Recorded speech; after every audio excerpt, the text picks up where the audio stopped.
এবং মমতা বন্দ্যোপাধ্যায় কালকে কিভাবে ফোন করে করে এখানকার নির্বাচন আধিকারিকদেরকে নিজে ধমকেছেন তার তথ্য ডকুমেন্ট আমার কাছে আছে। নবান্ন থেকে বসে আপনি কাকে কাকে কিভাবে ফোন করে করে কিভাবে ধমকেছেন সমস্ত তথ্য আমার কাছে আছে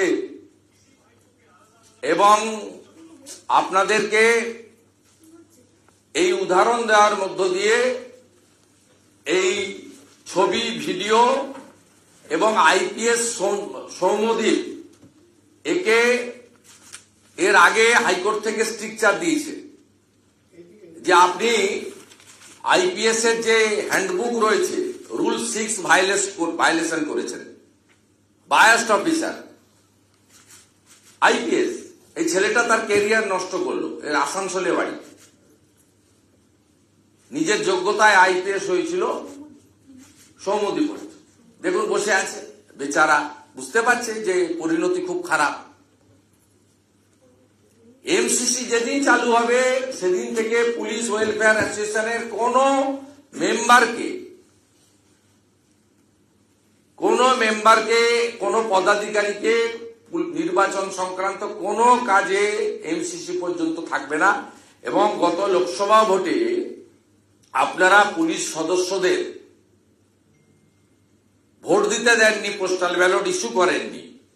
আমার কাছে 30টা মোবাইল ফোনের স্ক্রিনশট রয়েছে যেখানে মোবাইল ফোনের স্ক্রিনশট তুলে পাঠাতে হয়েছে পুলিশ ওয়েলফেয়ার অ্যাসোসিয়েশনে ঘাসের উপর জোড়া ফুলে টিক মেরে, এবং নাম দেওয়া হয়েছিল এই পুরো পুলিশের ভোট লুটটাকে টেম্পারেচার কোড নেমে লুট করা হয়েছে ভোট।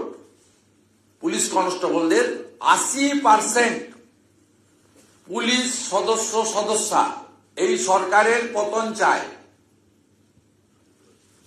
চায়, কিন্তু জোর করে এই লোকগুলো কেউ কনস্টেবল থেকে ইন্সপেক্টর হয়েছে, এই বিজিতেশ্বর প্রচুর জায়গা কিনেছে, মেয়ের চাকরি নিয়েছে।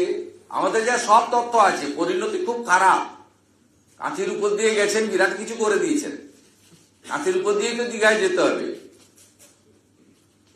অন্য তো রাস্তা নেই, বিকল্প রাস্তা। একটা রাস্তা আছে বাংলাদেশ দিয়ে আসা যেতে পারে।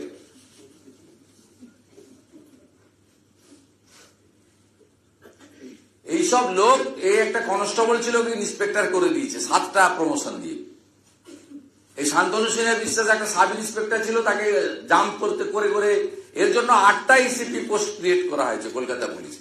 এবং অদ্ভুত, এসিপি কাম আপনার কালীঘাট থানার ওসি 22, হয় না।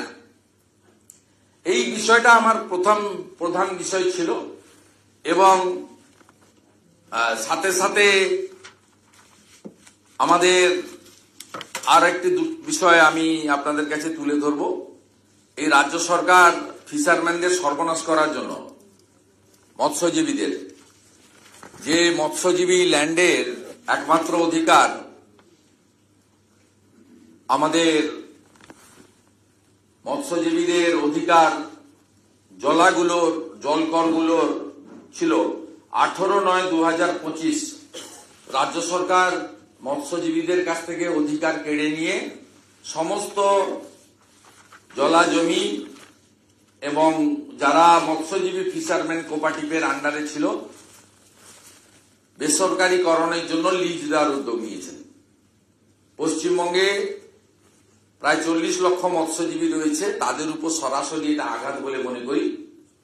আমরা এর বিরোধিতা করব এবং প্রয়োজন হলে আইনি পদক্ষেপ নেব, এটা আপনাদের কাছে জানিয়ে রাখলাম। এই সার্কুলারটা করেছেন। আর একটা তথ্য আপনাদের কাছে দিচ্ছি, আমি কিছুদিন ধরেই আপনাদের বলছিলাম যে এসআইআর এ আপনার বিহার সরকার 4 মাসের জন্য 1000 ডাটা এন্ট্রি অপারেটর দিয়েছিলেন। বিএলওদের কারোর মধ্যে যে তাদের বক্তব্য বা অভিযোগ ছিল এই এন্ট্রিটা নিয়ে, তাদের ফর্ম ডিস্ট্রিবিউশন এবং ফর্ম কালেকশন নিয়ে তাদের অভিযোগ ছিল না। মমতা বন্দ্যোপাধ্যায় তাদের যে অ্যাডিশনাল রেমুনারেশন ফিনান্সকে দিয়ে আটকে রেখেছিলেন, ডাটা এন্ট্রি অপারেটরের নিয়োগও ফিনান্সে আটকে রেখেছিলেন মমতা ব্যানার্জি। গত পরশুদিন সম্ভবত পশ্চিমবঙ্গ সরকারের ক্যাবিনেট হয়েছে, পরশু না গতকাল হয়েছে। ক্যাবিনেট মিটিং এ এই 1000 ডাটা এন্ট্রি অপারেটরকে অনুমোদন দেওয়া হয়েছে গতকাল। আমার বন্ধুরা আছে তো ওখানে, উনি মিটিং শেষ করার আগে খবর পাই। তা সেখানে তিনি WTL কে দিয়ে আইপ্যাকের লোকেদেরকে নিয়োগ করবেন। মিটিং এর পরে তিনি পূর্ণেন্দু মাঝি, যিনি পূর্ব মেদিনীপুরের ডিএম ছিলেন, তাকে এখন WTL এর সিও বানিয়েছেন। এবং আমার কাছে পুরো স্পেসিফিক তথ্য আছে। CM wants that recruitment shall be done by Webel Technology Limited WTL, which is under per department. CM herself is the minister. She wanted to recruit IPAC team by WTL so that they can manage the manipulation of fake voter.